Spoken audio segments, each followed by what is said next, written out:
दुआ मांगे।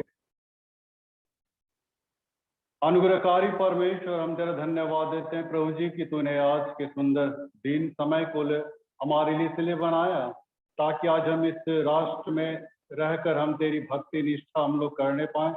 धन्यवाद देते हैं कि तूने हमारे इस भारतवर्ष को तूने ब्रिटिश साम्राज्य से तूने छुटकारा दिलाया और इस वक्त हमें एक स्वतंत्र जीवन जीने के जो भी तूने ये धरोहर दी पिता, हम इस चीज को इस वक्त अपने आप को तेरे धर्म में हाथों में सौंप देते हैं। इसी के साथ हम इस तेरी भक्ति भी हम यहाँ पे हम आरंभ करते हैं प्रभु जी, ताकि हम तेरी भक्ति के द्वारा महिमा के द्वारा लोगों के बीच में तेरी गवाही का कारण बनने पाए। यही तुझसे हम गुजारिश करते हैं। पूरी आराधना को तेरे धर्म में हाथों में सौंपते हुए छोटी सी दीनहीन प्रार्थना यीशु मसीह के मीठे पवित्र नाम मांगते सुनो दे।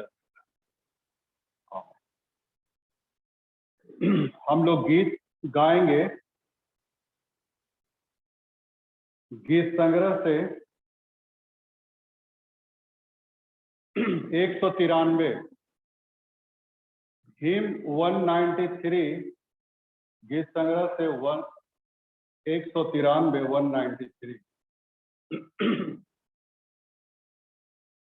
हे पियारो देखो झंडा उड़ता बीच आसमान, मदद पास है और हमारा विजय का निशान। गण छोड़ो मैं भी आता यीशु के आवाज, तेरी मदद बरसे त्राता बोलो भाइयों, दुश्मन आगे बढ़ते जाते सरदार है शैतान। संगी लोग तो गिरते जाते थकित हो हैरान। गण छोड़ो मैं भी आता यीशु की आवाज, तेरी मदद बरसे त्राता बोलो भाइयों। क्रूस मारे आगे देखो तोरे भी सुनो, यीशु की हम जय पुकार के मारे दुश्मन को। गण छोड़ो मैं भी आता यीशु की आवाज, तेरी मदद बरसे त्राता बोलो भाइयों। इतनी तेज सख्त लड़ायो मदद नजदीक है, आगे सरदार है देखो बेशक होगी जय।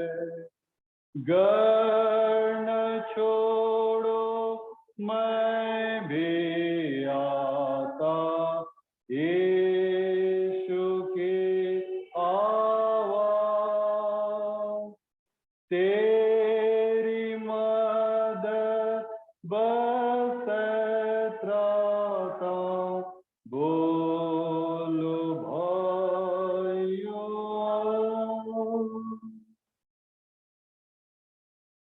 हम आराधना विधि को शुरू करेंगे। ये प्रभुभोज की आराधना विधि को देखें आप। प्रभुभोज नहीं होगा लेकिन प्रभुभोज की आराधना विधि से होगा। तो आप शास्त्र में ऐसा आया है, अब मैं सबसे पहले यह उपदेश देता हूं कि विनती, प्रार्थना, निवेदन और धन्यवाद सब मनुष्यों के लिए किए जाए, राजाओं और सब ऊंचे पद वालों के निमित्त, इसलिए कि हम विश्राम और चैन के साथ सारी भक्ति और गंभीरता से जीवन बिताएं। तो यीशु ख्रीष्ट का अनुग्रह, परमेश्वर का प्रेम और पवित्र आत्मा की सहभागिता आप सबों के साथ रहे। हम एक साथ इस खंड को हम लोग कहेंगे। हे सर्वशक्तिमान परमेश्वर, तेरे सन्मुख सबके हृदय खुले हैं, तू सबके अभिलाषाओं को जानता है और तुझसे कोई भेद छिपा नहीं है। अपने पवित्र आत्मा की प्रेरणा से हमारे हृदय के विचारों को शुद्ध कर कि हम तुझसे पूर्ण रूप से प्रेम करें और योग से तेरे पवित्र नाम की स्तुति करें, हमारे प्रभु यीशु ख्रीष्ट के द्वारा। हम एक साथ मिलकर हम कहेंगे। स्वर्ग में परमेश्वर की महिमा और पृथ्वी पर उसके लोगों को शांति। हे प्रभु परमेश्वर, स्वर्ग के राजा, सर्वशक्तिमान पिता परमेश्वर, हम तेरी आराधना करते, तुझको धन्यवाद देते और तेरी महिमा के कारण तेरी स्तुति करते हैं। हे प्रभु यीशु ख्रीष्ट, परमेश्वर पिता के इकलौते पुत्र, हे प्रभु परमेश्वर, हे परमेश्वर के मेमने, तू जगत का पाप उठा ले जाता है, हम पर दया कर। तू पिता की दाहिनी ओर विराजमान है, हमारी प्रार्थना स्वीकार कर, क्योंकि केवल तू ही पवित्र है, तू ही प्रभु है, तू ही यीशु ख्रीष्ट पवित्र आत्मा के साथ परमेश्वर पिता की महिमा में परम उच्च है। मंडली कृपया बैठ जाएंगे, प्रार्थना करें। आइए हम दुआ में जाएं। हे अत्यंत दीन दयालु प्रेम परमेश्वर, हम तेरा धन्यवाद देते हैं प्रभु जी कि तूने आज एक सुंदर अवसर दिया कि आज हम तेरे इस पवित्र उपासनालय में इकट्ठे होकर आज हम इस भारत वर्ष के स्वतंत्रता दिवस को भी हम मना रहे हैं। पिता, सचमुच तेरी बड़ी दया हुई प्रभु कि हम इंसान, हम भारतवासी, हम आजाद होने पाए पिता, और एक खुली हवा में सांस लेने पाए पिता। और यही आजादी एक दिन तूने इसराइलियों को भी मूसा की अगुवाई में दिया था, और एक आजादी तूने, बहुत बड़ी आजादी जो तूने आज से 2021 साल पहले कलवरी क्रूस पे हम मनुष्य जाति के लिए दिया। हम तहे दिल से हम तेरा शुक्रिया अदा करते कि इस स्वतंत्रता को हम कभी भी हम खोने ना पाए, कभी भी हम भूलने ना पाए, बल्कि अपने जेहन में, अपने दिलो दिमाग में, अपने अंतकरण में हमेशा हम इस चीज को हम याद रखें प्रभु जी, और हमेशा हम तेरे निकट नतमस्तक रहकर हम तुझी में हम समर्पित रहे। यही तुझसे छोटी सी गुजारिश है। सारी महिमा आदर देते हुए मांगते यीशु मसीह के मीठे पवित्र नाम में सुनो जैसे। अनुग्रहकारी दीन दयालु प्रेम परमेश्वर, हम प्रार्थना करते हैं हमारे जितने भी प्रशासनिक अधिकारी है, डीसी, एसपी, पीएम, जो कोई भी है, सबों को नाम बनाम तेरे धर्म में हाथों में सौंप देते, जिनके कांधे पे आज देश को चलाने की जो भी बहुत बड़ी जिम्मेवारी है, इस रिस्पॉन्सिबिलिटी को तू उठाने में तू हर एक की सहायता कर प्रभु, ताकि वे सही रीति से, एक सही मेंटेलिटी से हम पूरे मानव धर्म को, मानव जाति को एक साथ एक मंच पे लेके चले पिता, और लोगों के बीच में एक अच्छी मिसाल कायम करने पाए, ताकि हमारा भारतवर्ष और भी उन्नतिशील दिशा के लिस्ट में आने पाए। हम सारी आदर और महिमा देते हुए छोटी सी प्रार्थना चाहते हैं यीशु मसीह के मीठे पवित्र नाम में सुन दे दया से ग्रहण करें। अनुग्रहकारी पिता, हम भारतीय सैनिकों के लिए खास हम प्रार्थना करते प्रभु, जबकि वे बॉर्डर में हमारे हित के लिए, हमारी सुरक्षा के लिए लड़ते हैं प्रभु जी, जबकि वे अपने जान जोखिम में रखकर हमारे प्राणों की भी रक्षा करते हैं पिता। ये बहुत बड़ी आज बात है प्रभु कि आज हम खुली हवा में यहाँ पे सांस ले पा रहे हैं। ये सब कुछ उन सैनिकों के बदौलत ही है प्रभु। हर एक आर्मी कैडर को हम तेरे हाथों में सौंप दे रहे प्रभु, जो आप बहुत सारे मुसीबतों को झेलते हुए भी उस बॉर्डर पे तैनात है, और यही तुझसे गुजारिश करते उनके घर परिवार को भी हमेशा तू अपने हाथों में थामे रहना, ताकि ऐसी सिचुएशन में भी अपने आप को तुझ में समर्पित रखे। छोटी सी दीन इन प्रार्थना यीशु के नाम से मांगते सुना दया से। हम लोग शास्त्र में से पाठ सुनेंगे, सिर्फ एक ही पाठ पढ़ा जाए।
हम लोग दूसरा गीत हम लोग गाएं, 372 गीत संग्रह का 372 नंबर 372।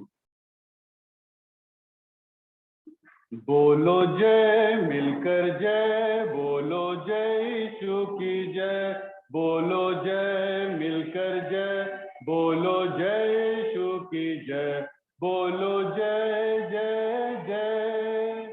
प्रेम की तेरी यही रीत, मन में भर दे अपनी प्रीत। प्रेम की तेरी यही रीत, मन में भर दे अपनी प्रीत। तेरे प्रेम के गाए हालेलुया, तेरे प्रेम के गाए गीत। बोलो जय मिलकर जय, बोलो जय यीशु की जय, बोलो जय मिलकर जय, बोलो जय यीशु की जय, बोलो जय जय जय। क्रूस पर अपना खून बहा, मुझ पापी को दे शिफा। क्रूस पर अपना खून बहा, मुझ पापी को दे शिफा। मन मेरे तो बोल सदा हालेलुया, मन मेरे तो बोल सदा। बोलो जय मिलकर जय, बोलो जय यीशु की जय, बोलो जय मिलकर जय, बोलो जय यीशु की जय, बोलो जय जय जय। तेरी कुदरत की यह शान, खुद ही दाता खुद ही दान। तेरी कुदरत की यह शान, खुद ही दाता खुद ही दान। पूरे कर मन के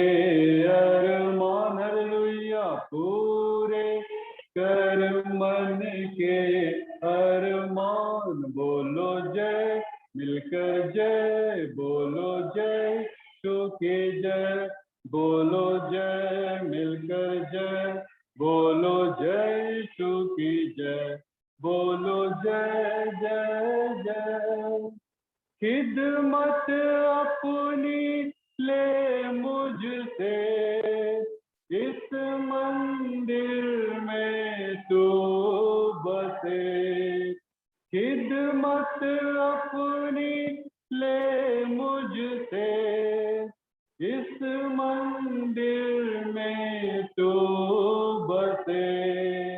जग में तेरा नाम है, हिंद में तेरा,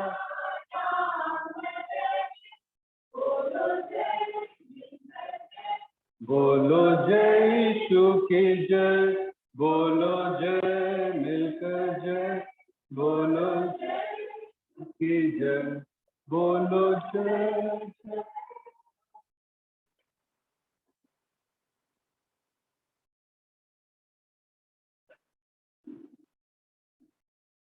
लुक्का की इंजील हम खोल लेंगे।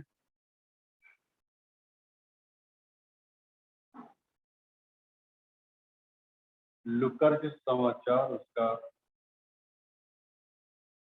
22 अध्याय 24 से लेकर 27 तक हम लोग। लुक्का की इंजील उसका 22वां अध्याय 24 से लेकर 27 तक। यहाँ पे ऐसा लिखा है, उनमें यह वाद विवाद भी हुआ कि हम में से कौन बड़ा समझा जाता है। उसने उनसे कहा, अन्य जातियों के राजा उन पर प्रभुता करते हैं और जो उन पर अधिकार रखते हैं वे उपकारक कहलाते हैं, परंतु तुम ऐसे ना होना, वरन जो तुम में बड़ा है वह छोटे की नाई और जो प्रधान है वह सेवक की नाई बने। क्योंकि बड़ा कौन है, वह जो भोजन पर बैठा है या वह जो सेवा करता है? क्या वह नहीं भोजन पर बैठा है? पर मैं तुम्हारे बीच में सेवक की नाई। आइए प्रार्थना। अनुग्रहकारी पिता, हम थोड़े समय के लिए तेरे वचन की ओर जा रहे हैं। जो तू अपनी बातों को शेयर करना चाहता है, हमारे मन में तू अपने वचन को डाल, ताकि हम तेरे वचन के आलोक में हम अपने जीवन को तुझी में और राष्ट्र के प्रति भी समर्पित रखें। मानते यीशु के नाम से सुनते हैं। मल्ले कृपया बैठ जाए।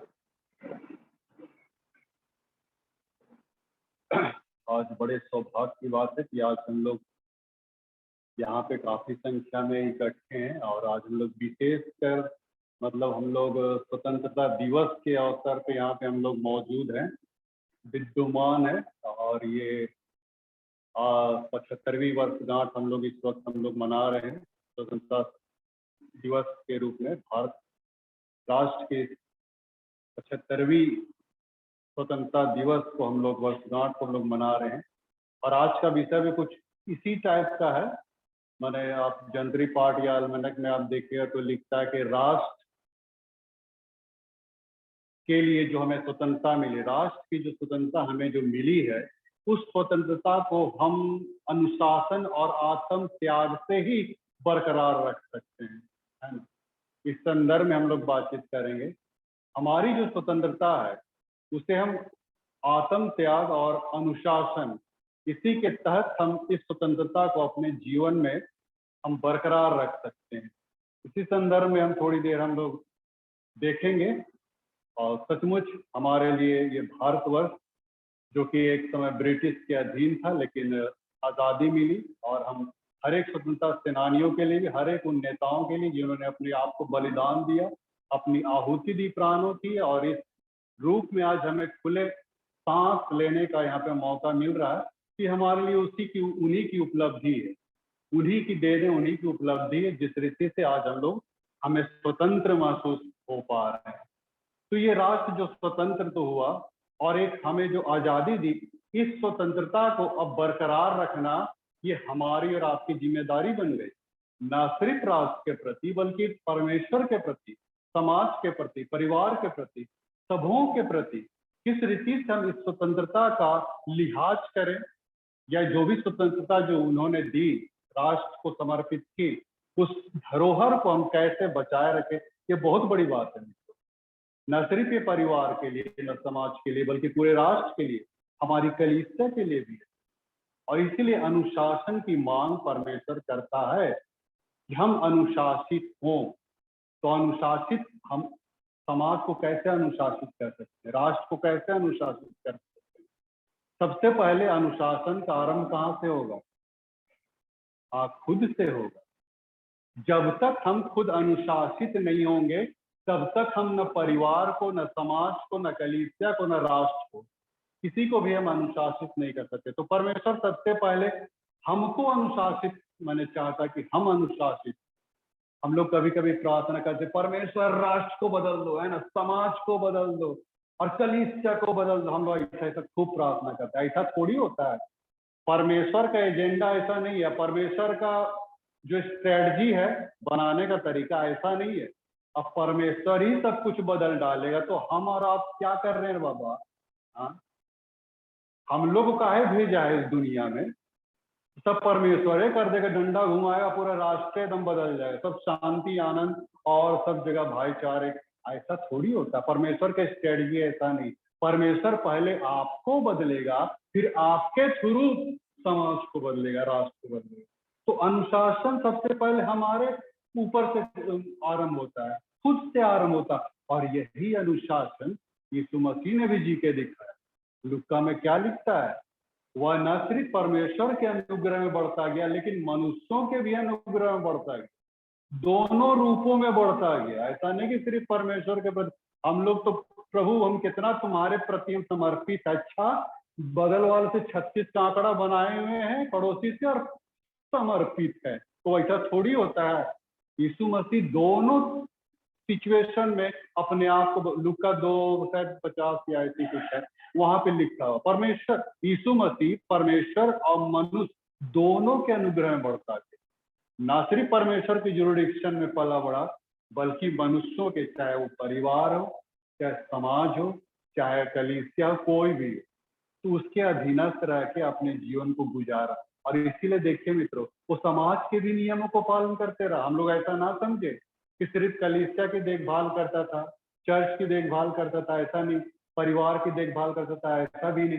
समाज को पूरा लेके चलता था, समाज की भी योग करता था। अभी वहां पे आप देखिए, एक जगह पे यीशु मसीह एक बार पूछा भी चेलों से कि क्या इस पृथ्वी पे, इस धरती पे टैक्स अदा करने का किसको हक है, किसको अधिकार है? क्या परमेश्वर के पुत्र को टैक्स अदा करने का अधिकार है, या फिर वो अदा करे या ना करे? तो पतरस बोला उनको तो ऐसा कोई ये नहीं है।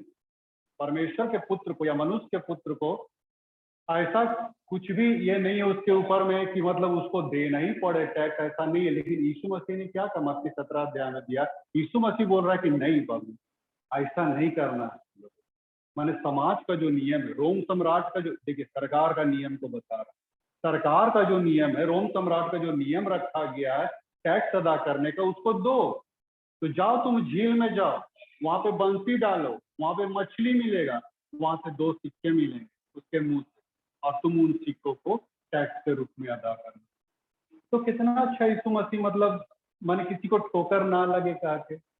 नहीं तो होगा ना भाई कि अगर वो नहीं देगा तो फिर दूसरे लोग तो माने उससे माने गलत सीखेंगे, माने गलत ये सीखेंगे कि माने यीशु मसीह अपने आप को बड़ा माने ये बनाता है, टैक्स तो खुद भरता नहीं और हम लोग को बोलता है ऐसा करके। माने कई बार ऐसे लोग मतलब ये बोलने लग जाएंगे। लेकिन नहीं, यीशु मसीह बोला कि नहीं, कोई मेरे चलते ठोकर खाए ये हमको अच्छा नहीं लगता, और इसलिए तुम जाके एकदम टैक्स एकदम अदा करो। यूहन्ना बपतिस्मादाता भी इस पर अपना विचार प्रकट किया था। जब यूहन्ना बपतिस्मादाता के पास भी जब लोग आ रहे थे तो मन फिराव का बपतिस्मा लेने के लिए, पश्चाताप के लिए, तो कुछ सदूकी फरीसी टैक्स कलेक्टर लोग आए, इनकम टैक्स ऑफिसर लोग भी आए। तो उन्होंने कहा यूहन्ना बपतिस्मादाता को कि हम लोग क्या करें, ये जो हम लोग टैक्स वसूलते हैं रोम सरकार को, उस समय इस्राएल देश रोम साम्राज्य के अधीन, तो ये जो हम लोग टैक्स जो हम लोग माने ले रहे हैं, तो ये हमारे लिए कहाँ तक उचित है? क्या लेना उचित है या नहीं उचित है? यहूदी लोग कहे कि बड़ी माने खुन्नस खाते थे। रोम साम्राज्य से उनको बहुत माने 36 का आंकड़ा था, और वे भी अपने देश को आजाद देखना चाहते थे। तो जितना भी टैक्स वसूला जाता था ना, तो उनको यहूदी लोगों को बर्दाश्त नहीं होता था कि ये रोम साम्राज्य के अधीन चला जाएगा, जितना भी पैसा यहाँ पे टैक्स वसूल रहा है सब सरकार ले लेगी। ये चीज का मन उनके अंदर में खुंदा था, इसीलिए टैक्स कलेक्टर लोग बोले, जो यहूदी लोग थे, रोम सम्राट लोग यहूदियों को ही वहां पे हर एक पद पे मैंने बैठा दिए थे। तो टैक्स कलेक्टर लोग बोले कि हम जो ये कर रहे हैं क्या उचित है, न्यायोचित है या नहीं है, क्या लेना। यूहन्ना बपतिस्मादाता क्या बोला, लुका 3:12 में आपको कुछ मिलेगा, लुका 3:12-13 में वो बोलता है कि जो कर तुम्हारे लिए ठहराया गया, जो टैक्स ठहराया गया, उस टैक्स को तुम ले सकते हो। हाँ, लेकिन दुगना चौगुना ऐसा करके नहीं, 2 का 4 नहीं करके, ताकि जट्टे भी करता था ना, 2 का 4 बनाता था। तो वैसा माने प्रभु सब कुछ जानता था कि वहां पे कुछ ऐसा ढंग से होता है, ऐसा एटमोस्फेयर, ऐसा माने लोगों का ये एक्टिविटीज है वहां पे टैक्स कलेक्टर्स लोग का। तो बोला कि देखो तुम्हारे ऊपर जो ठहराया गया है सरकार, तो तुम्हारे ऊपर में जो भी निर्धारित किया गया है, उसी निर्धारित दर को तुम लोगों से टैक्स वसूला करो, उससे ज्यादा मत लेना। यह कि ये यूहन्ना बपतिस्मादाता ही बोला। इसका मतलब है कि बाइबल एकदम स्पष्ट शब्दों में हमें ये सरकार के अधीनस्थ रहने के लिए कहती है। इसीलिए प्रभु को एक जगह और उसको जब घेरा था लोगों ने, माने शास्त्री फरिसियों ने, कि क्या कैसर को कर देना उचित है कि नहीं, वहां पे भी लोग वहां पे घेरा बंदी कर रहे हैं। यदि ये बोलेगा कि टैक्स देना उचित है, तब शास्त्री फरीसी लोग यहूदियों को भड़का देता कि देखो तेरा गुरु जो है ना रोम सम्राट से मिला हुआ है, ऐसा करके। हाँ, और अगर बोलता कि टैक्स देना उचित नहीं है, तब ये रोम सम्राट को भड़का देता शास्त्री फरीसी लोग कि देखिए ये देशद्रोही, ये आदमी लोगों को भड़का रहा, टैक्स देने से मना कर रहा। अब ये दोनों सूरतों में शास्त्री फरीसी लोग घेराबंदी कर दी था यीशु मसीह के सामने। देखे क्या बोलता, टैक्स देना उचित है कि नहीं उचित है। हाँ बोलेगा तो भी जाएगा, नहीं बोलेगा तो भी जाएगा।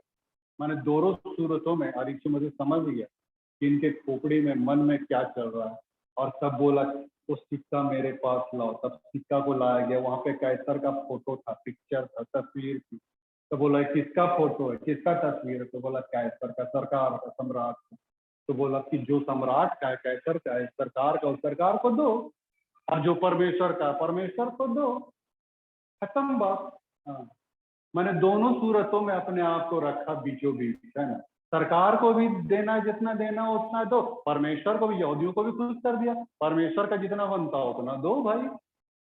तो ये तो मैंने बहुत अच्छा, मतलब यीशु मसीह ने अपने आप को उदाहरण के रूप में, इसीलिए बाइबल क्या कहती है रोमियो 13 अध्याय के पहले पद में, कि हर एक व्यक्ति सरकारी अधिकारियों के अधीन रहे, क्योंकि कोई अधिकार ऐसा नहीं जो सरकार की ओर से ना हो, परमेश्वर की ओर से ना हो, है ना। हर अधिकार देखिए परमेश्वर ही देता है सरकार को, ऐसा नहीं, सरकार भी अपने आप से भी नहीं बना सकता, परमेश्वर ही देता है सरकार को, सरकार उसको पारित करती। अब पारित करती तो हम लोग को भी एक नागरिक होने के नाते, स्वतंत्र नागरिक होने के नाते, उस स्वतंत्रता का हनन ना करके हम उसको अदा करें। अब जैसे पानी का टैक्स, बिजली का टैक्स, होल्डिंग टैक्स, जमीन टैक्स, हाँ, कितना टैक्स है जो हमको अदा करना पड़ता, तो हमको देना है। कई लोग कहते हैं हम तो चोरी नहीं करते, बाइबल लिखा है तू चोरी ना कर, हम तो चोरी कभी करवे नहीं किया। अरे भैया, इनकम टैक्स की चोरी कर रहे हैं, कहीं ना कहीं हम जरूर चोरी कर रहे हैं। सरकार को टैक्स ना अदा करके हम सरकार के प्रति, समाज के प्रति, गवर्नमेंट के प्रति हम माने गलत आचरण, हम व्यवहार हम लोग कर रहे हैं।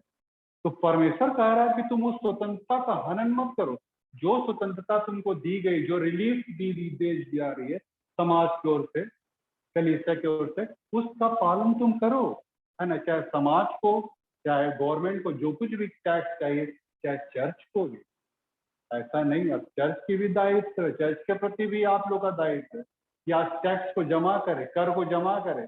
इसी टैक्स से पादरियों का वेतन बनता है, डायसिस चलता है, पेरिस चलता है। तो कभी कभी हम इस टैक्स से भी हम माने उस पर कुंडली मार के बढ़ जाते हैं, नहीं, ये भी तो चोरी है ना हुआ। प्रभु कहता कि चोरी मत करो, तो इसका मतलब ये नहीं कि हम किसी का स्टील कर लिए, किसी का चुरा लिए सामान तो वही चोरी है, नहीं। इनकम टैक्स चोरी करना, आयकर, विक्रय, जो भी कर हो, है ना, उसका भी चोरी करना, उसको भी मतलब एहतियात नहीं बरतना वो भी तो गलत है। तो स्वतंत्रता का कभी भी हम हनन ना करें। जो भी स्वतंत्रता हमें दी गई है उस स्वतंत्रता का हम एक सही उपयोग करें, नहीं तो परमेश्वर की ओर से भी ताड़ना मिलेगी ना। अब मूसा की अगुवाई में जो स्वतंत्रता दी गई थी इस्राएलियों को, जब वे मिस्र देश से छुटकारा पाया और कनान जा रहे थे, तो कई लोगों ने तो मैंने किया था, क्या बोलेंगे, सान पट्टी किया था। तो परमेश्वर, बाइबल तो कहती एक दिन में 23,000 के लोगों को मार दिया एकदम इस्राएलियों को, वही मिस्र से कनान के बीच में एकदम एक दिन में 23,000। मतलब इतना सान पट्टी करने लगा। परमेश्वर बोला कि तुमको स्वतंत्र किए भैया, तो तुम स्वतंत्रता का हनन क्यों कर रहे हो अपने मुताबिक। देखिए, स्वतंत्रता दी गई तो ठीक है, लेकिन कुछ हद तक परमेश्वर उसमें अंकुश लगाए गए। मान ये स्वतंत्रता एक दायरे तक सीमित है, जो कि परमेश्वर एक घेराबंदी करता है, एक दायरा बनाता है। उस दायरा से अगर हम बाहर जाएं तो स्वतंत्रता का हनन हो जाता है। और ये चीज इस्राएली लोग कर रहे थे, परमेश्वर की आज्ञा को तोड़ रहे थे, ये कर सान पट्टी कर रहे थे। नतीजा क्या हुआ, कभी मिसाइलें सर भेज दिया, कभी ये कर दिया, वो सबको मार दिया। जानते 6 लाख की ज्यादा से भीड़ थी जब मिस्र देश से निकली, 6 लाख से भी ज्यादा की भीड़ थी मिस्र देश से निकलने वाली, लेकिन कनान में मात्र 2 ही व्यक्ति पहुंचे। हाँ, बीच में जितने लोग बर्थ लिए, जितने लोग जन्म लिए, वो लोग जरूर पहुंचे, वो लोग को परमेश्वर पहुंचाए, लेकिन मिस्र देश से जो निकला उसमें मात्र 2 ही व्यक्ति थे, एक कालेब और एक और क्या नाम था, हाँ कालेब और यहोशू। तो यही 2 व्यक्ति मतलब कनान में पहुंचे। तो कहने का क्या मतलब, मैंने परमेश्वर जब स्वतंत्रता देता है तो स्वतंत्रता को हम बरकरार रखें, तब जाके हम कनान देश में पहुंचेंगे। ये मिस्र और कनान का जो घटना जो बताया गया है पुराने नियम में, ये हमारे जीवन के आत्मिक जीवन को दिखाता है। मसीही जीवन, विश्वासियों का जीवन आत्मिक जीवन को दर्शाता है कि आत्मिक दशा में हम किस रूप में उस कनान या परमेश्वर के राज्य प्रवेश का पाने के लिए जा रहे हैं। लेकिन बीच में सान पट्टी किए तो परमेश्वर ठोक डालेगा।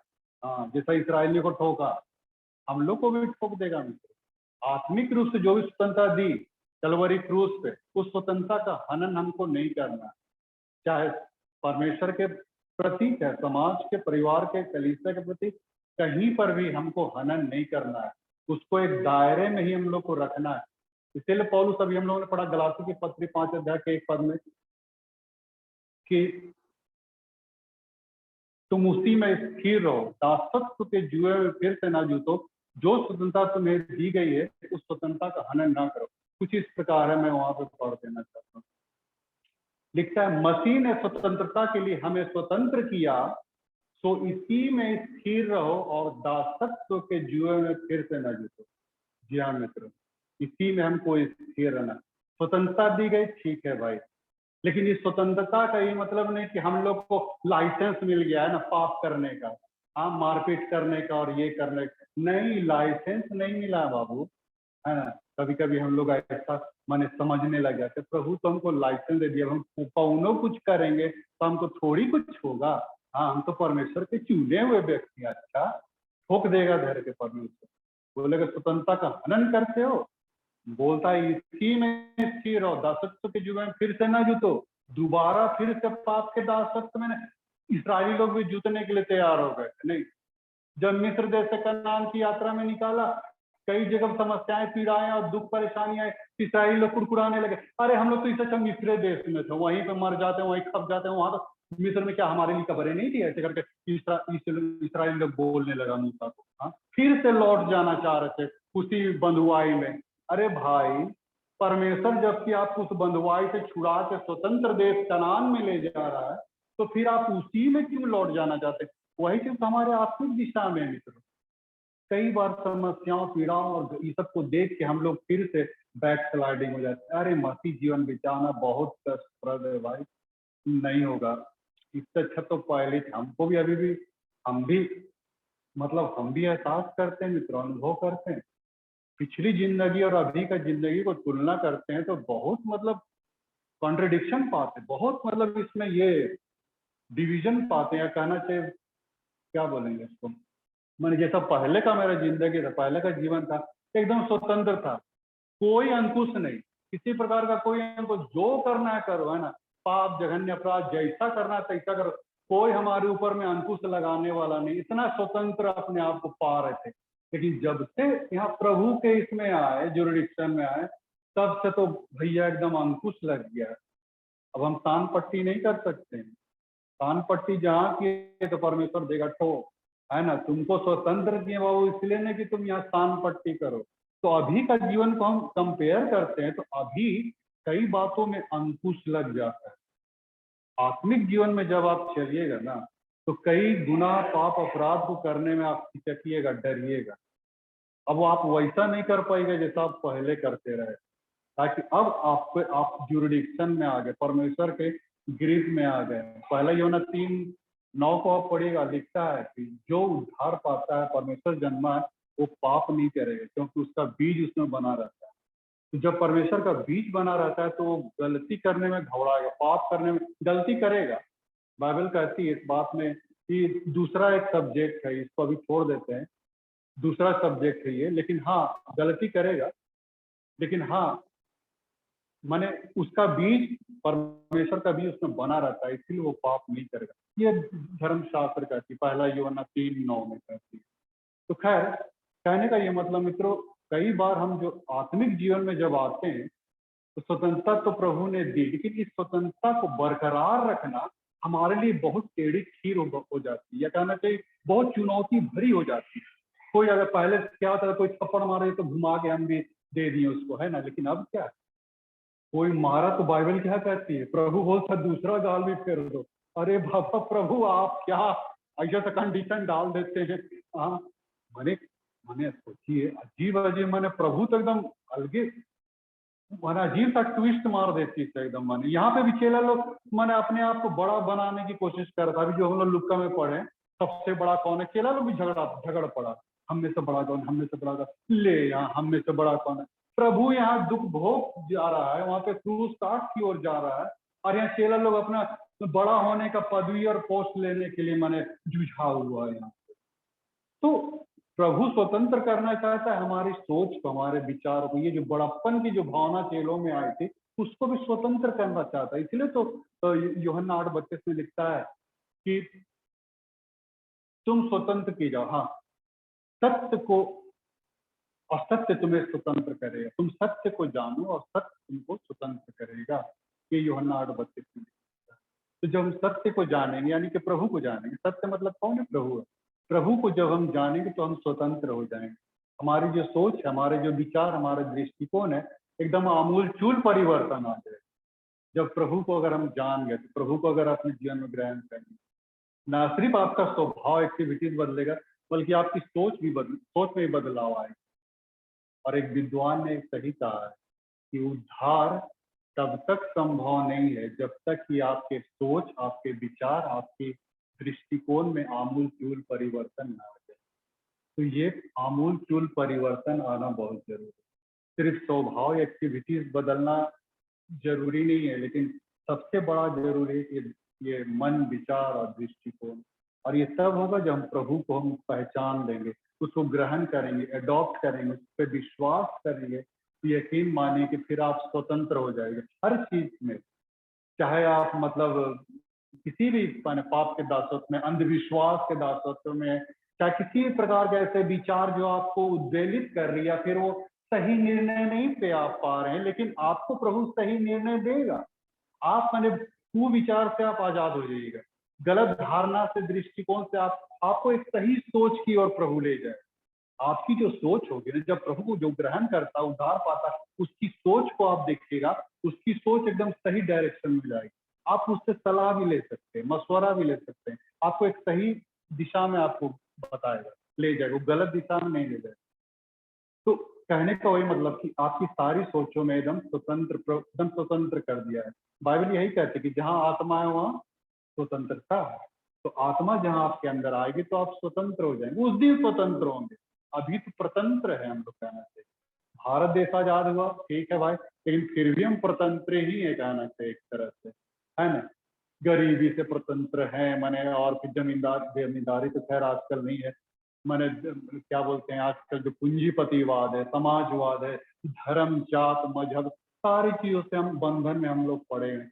तो प्रभु हमें स्वतंत्र करना चाहता है मित्रों, ताकि हम बिल्कुल स्पष्ट रीति से सब कुछ हम देख सकें, है ना। जात पात भेदभाव ये सब कुछ हो नहीं। जब आदमी स्वतंत्र हो जाएगा तो ये जात पात धर्म मजहब ऊंचा नीचा, है ना, बस छोट बड़ी सब कौनो मतलब नहीं रह जाएगा आदमी के पास। जो व्यक्ति स्वतंत्र हो जाता है, तो ऐसा स्वतंत्रता प्रभु हमको देना चाहता है ना। तो उस स्वतंत्रता को हम लोग देखें, बरकरार रखें, है ना, उसका हनन ना करें, है ना, उसका हनन ना करें। हम लोग को ये ना सोचे कि स्वतंत्रता दी गई तो चलो भैया अब हम तो हमारे लाइसेंस भारी, अब जो करना है सो करो। ऐसी बात नहीं है मित्रों। अब स्वतंत्र हो गए हैं तो स्वतंत्रता का हम लोग दुरुपयोग ना करें, बल्कि स्वतंत्रता को हम लोग आदर मान दें, नतमस्तक हो। एक छोटी सी घटना मैं बताना चाहता हूँ, मैं पहले ही बता चुका हूँ, आप लोग सभी को जानते ही हैं इस घटना को, और हर स्वतंत्रता दिवस में यही घटना आता है नहीं। हाँ? एक व्यक्ति जो पार्क में टहल रहा था, मॉर्निंग वॉक कर रहा था, पूरा हाथ को ऐसा था फेंक के चल रहा था, है ना। चलते चलते सामने से गुजर रहा था एक व्यक्ति, उस सामने वाले के नाक में पड़ गया। ऐसे तो चल रहा था, सामने वालों को लगा, सामने लग गड़ियाने एकदम पूरा रोटी बेटी शुरू हो गया। क्या तुम चलने नहीं आता है ना तेना दुनिया भर का, उसको मैंने बोलने लगा। तभी व्यक्ति क्या बोलता है, जो चल रहा था वॉकिंग कर रहा था, बोलता क्या है, देखिए भाई साहब, भारत एक स्वतंत्र देश है, हाँ, और हर व्यक्ति स्वतंत्र है, हाँ, हर एक को स्वतंत्रता की अधिकार है, हर एक को आजादी, अपने ढंग से जीने का अधिकार, ढंग से खाने पीने का अधिकार, ढंग से चलने फिरने का अधिकार, जैसा चाहे घूमे चले फिरे, ऐसा करके मैंने डायलॉग मारे लगे। तब अगला बोलता है, जिसको भूता लगा था, वो बोला कि देख भैया, हम मानते हैं कि भारत एक स्वतंत्र देश है, आप एक इस स्वतंत्र देश के स्वतंत्र नागरिक हैं, लेकिन आपकी स्वतंत्रता वहां जाके समाप्त हो जाती है जहां से मेरी नाक शुरू होती है। आपकी स्वतंत्रता वहां जाके समाप्त हो जाती है जहां से मेरी नाक शुरू होती है। कहने का क्या मतलब मित्रों, दायरा, हमारी स्वतंत्रता वहीं तक है मित्रों जिससे कि किसी को नुकसान न पहुंचे। हम अवश्य स्वतंत्र किए गए हैं भारत की ओर से, परमेश्वर की ओर से, लेकिन उस स्वतंत्रता का हम लोग हनन नहीं करना, बल्कि एक दायरा में, एक माने एक अपने लिमिटेशन में हम उस स्वतंत्रता का उपयोग करें, ताकि दूसरे लोग ना हानि पहुंचे और ना ही ठोकर खाए। यही परमेश्वर की ही हमारे लिए सही पहचान होगी। परमेश्वर आप सबों को बहुत सारा, आइए हम लोग प्रार्थना करें। प्रिय परमेश्वर, हम धन्यवाद देते हैं कि तूने आज अपनी बातों को शेयर करने का मौका मिला, और हम राष्ट्र के प्रति और तेरे प्रति अपने जीवन को हम समर्पित रखें। जो भी स्वतंत्रता दिया पिता, उस स्वतंत्रता का हम पूरी रीति से हम इस पे हम नतमस्तक हो, इस पर हम काफी गहनता से सेंसिटिव रखें अपने विचारों को, और ताकि हम हमेशा तुझ में हम बने रहने पाए। छोटी सी दिन इन प्रार्थना यीशु के नाम से मांग के सुनो। नोटिस के तौर पे यही है कि अभी पीछे में 3 बंडल दीप ज्योति का है, तीनों अलग अलग महीने का है। आप लोग हर एक बंडल से एक एक ये लेते जाइएगा। हम लोग अंतिम गीत हम लोग गाएंगे,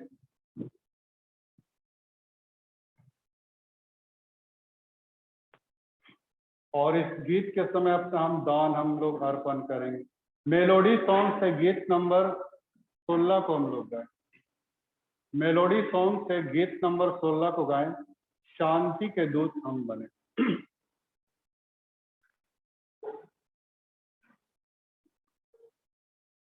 शांति के दूत हम बने, शांति फैलाए, दे जगत को प्रेम का संदेश, प्रेम जगाए। क्रिस्त के प्रतिनिधि है हम सब, करे हम प्रभु का जय जयकार। क्रिस्त के प्रतिनिधि है हम सब, करे हम प्रभु का जय जयकार। शांति के दूत हम बने, शांति फैलाएं, इस जगत को जगा,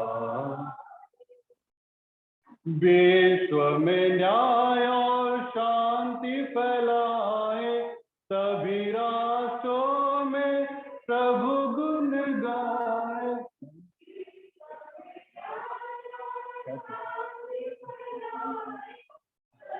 राष्ट्रों में प्रभु गुण गाए, जाति विजाति में एकता बनाए, जाति विजाति में एकता बनाए, विश्वास जगाए, क्रिस्त के प्रतिनिधि हैं हम सब, शांति के दूत हम बने, शांति फैलाए, दे जगत को प्रेम का संदेश, प्रेम जगाए।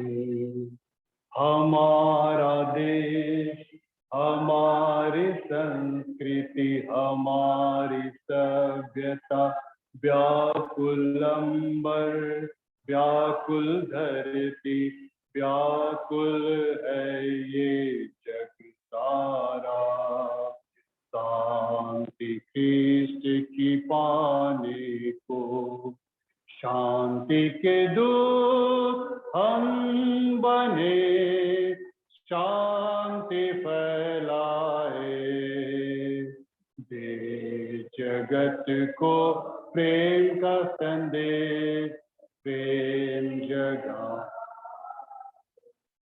हिंसा और बैर के भाव मिटाए, शांति और मैत्री के भाव बढ़ाए, हिंसा और बैर के भाव मिटाए, शांति और मैत्री के भाव बढ़ाए, प्रेम का मधुर संगीत सुनाए, प्रेम का मधुर संगीत सुनाए, शांति के दूत ख्रीष्ट के प्रतिनिधि है हम सब, शांति के दूत हम बने, शांति फैलाए, जगत को प्रेम का संदेश, प्रेम जगाए, ख्रीष्ट के प्रतिनिधि है हम सब, करे हम प्रभु का जय जयकार, ख्रीष्ट के प्रतिनिधि है हम सब, करे हम प्रभु का जय जयकार, शांति के दूत हम, शांति फैलाए, दे जगत को प्रेम का संदेश, प्रेम जो धन्यवाद देना चाहता है।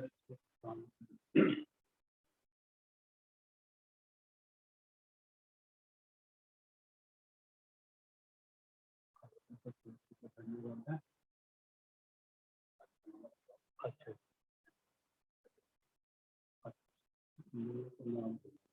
जेनिफर,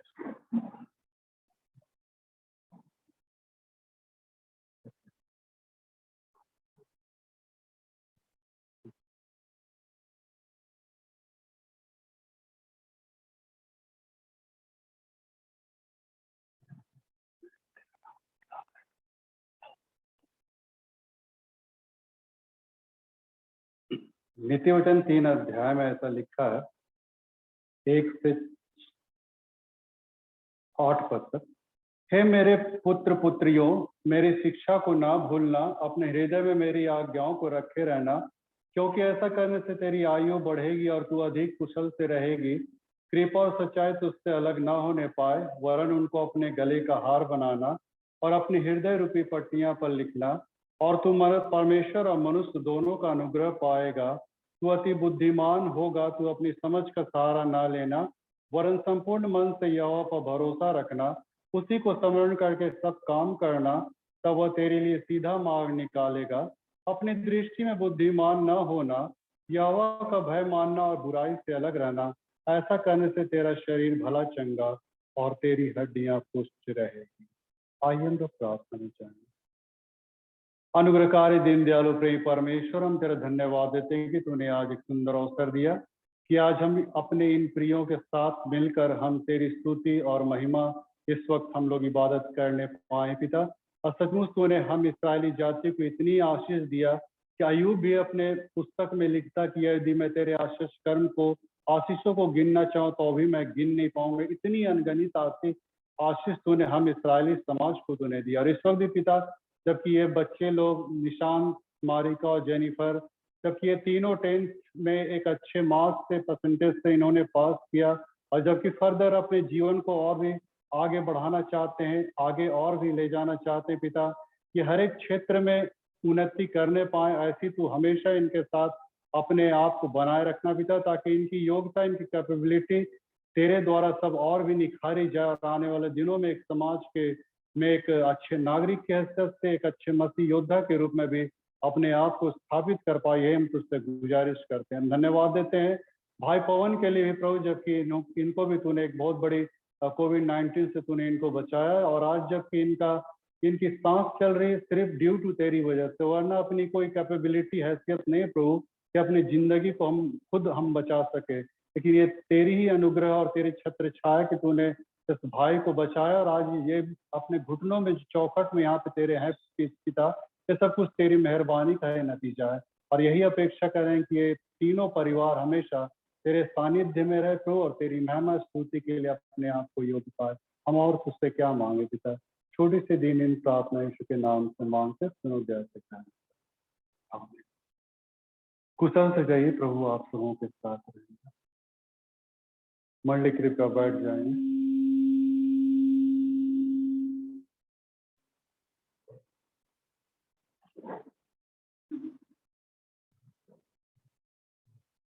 हम इस दान के लिए हम प्रार्थना करें।